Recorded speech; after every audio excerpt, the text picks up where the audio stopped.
As I'm sure you can guess, I'm a massive FIFA Career Mode fan. In fact, the first FIFA I played was FIFA 99, 26 years ago. Because this is my full-time job, I've actually played FC26 almost every single day since the game was released. But how is the game mode this year? Is it still fun in 2025? Are there any game-breaking bugs? And what things still need improving for this game to be perfect? Well, I'm going to try and answer every single one of these questions in today's video. So let's start with probably the most important question. Is FC26 Career Mode playable this year? I would say definitely yes. In my reviews of FC24 and FC25, I said there were big problems, but I can't really say the same thing this year. The biggest problems this year are all things that happen further down the line, into season 4 or 5 of your career mode save. This is stuff like the AI not being very good at building a squad, or the Youth Academy players not being created in very interesting ways. It actually feels like a lot of the youth players this year come through with the same 4 or 5 templates in every single position, so you can't really get one of those unique players like a modern day Totti or a Ronaldinho or even a complete midfielder like Jude Bellingham. But the game mode this year is absolutely playable. Every single feature in career mode works, even if they aren't perfect, and there aren't really any massive game-breaking bugs out there either. I think the general consensus around the FIFA community is that this year's game is pretty good, probably the best one since FIFA 19, or in my opinion, since FIFA 17, and that's mainly down to the gameplay being much more fun this year too. When the matches are fun, it makes the entire game mode more enjoyable, and I really do enjoy the gameplay this year, but only when you play on manual passing. If you haven't already watched my video about why manual settings are so important this year, make sure you check that out after you finish this one, and I'll be linking that at the end of this video. But what state is the game mode actually in then? Well, the structure is very similar to the past couple of years. Like I mentioned before, gameplay is probably the strongest point it's been at for nearly a decade. The Youth Academy still works the same, the transfers still work the same, the player development still works the same, and everything else is pretty similar. But sometimes, similar isn't really the end of the world. If you enjoy finding young players, developing them, creating a team and winning trophies, then I think FC26 Career Mode is probably the best football game on the market for doing that. The slight deviance from Realism does mean that you can do things you can't do in Football Manager, and the fact that PES doesn't even try to do a career mode anymore means that this is still the go-to option. I think Realism is something that's really important to touch on as well, because there's really not much of it coming from the AI. You'll still see Harry Maguire going to Athletic Bilbao, you'll see Jared Bowen becoming Barcelona's star striker in Season 2, and you'll see Matheus Cunha moving from Manchester United to Brentford by the end of the first year. But like I say, sometimes those things can actually make the game more fun, just because of the sheer randomness. So, the next question we need to answer is the game actually fun? We've said it's playable and that the gameplay is good, but is it fun to play season after season after season on FC26? Well, I think the same things are still fun, and if you didn't like them on previous games, then you're probably not going to like them this year either. In fact, some of the same issues are still there if you go really far into the future like we talked about. Something that's been an issue since about FIFA 16 is that the AI transfer budgets can get really big really quickly. You'll see tiny teams bidding hundreds of millions of pounds for the best players in the world, and that is still an issue. But the AI will also be making these bids in positions where they already have better players in their squad. I've seen a club like Geografifa bidding €100 million for a centre-back who was 82 rated, even though they already had 2 84 rated centre-backs. It was totally pointless for them to do that bid.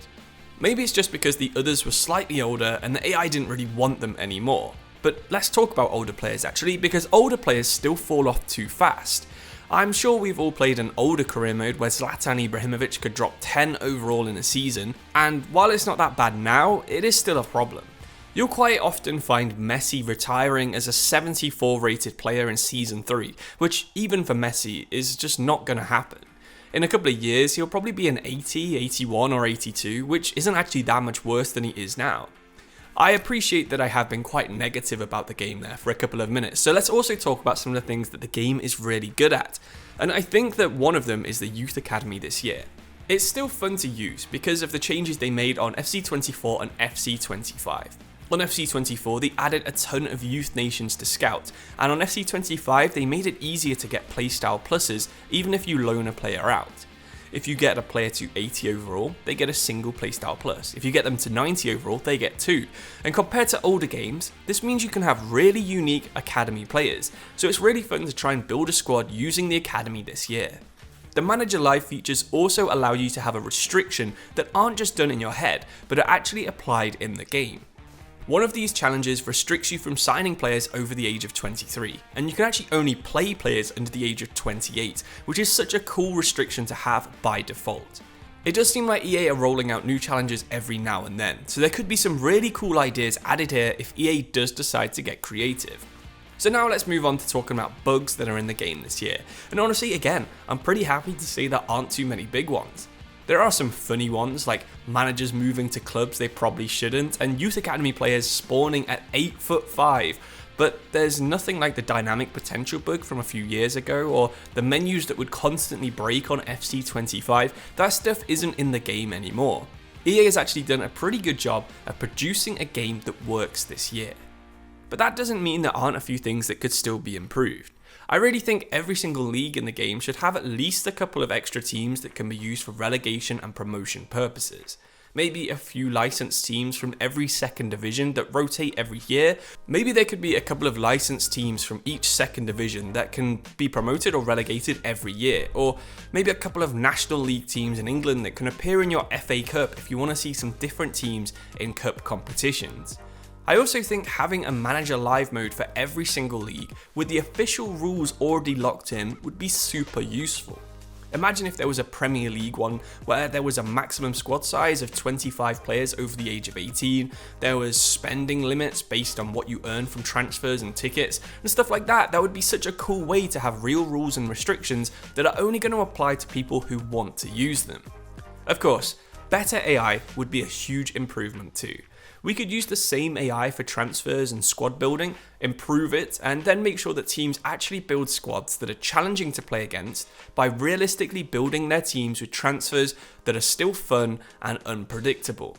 I think that managers changing clubs also does help the game out with tactical variety, because before every single manager would just use the default formations and tactical visions, but things still can get boring after a while because some of the manager moves don't make a huge amount of sense. So, my final review of the game this year is that it's better than FIFA 23, which I rated about 3.7, it's better than FC24, which I said was about a 4, and it's better than FC25, which I rated 4.2. So I'd say this year is probably a 4.4 or a 4.5 rated game.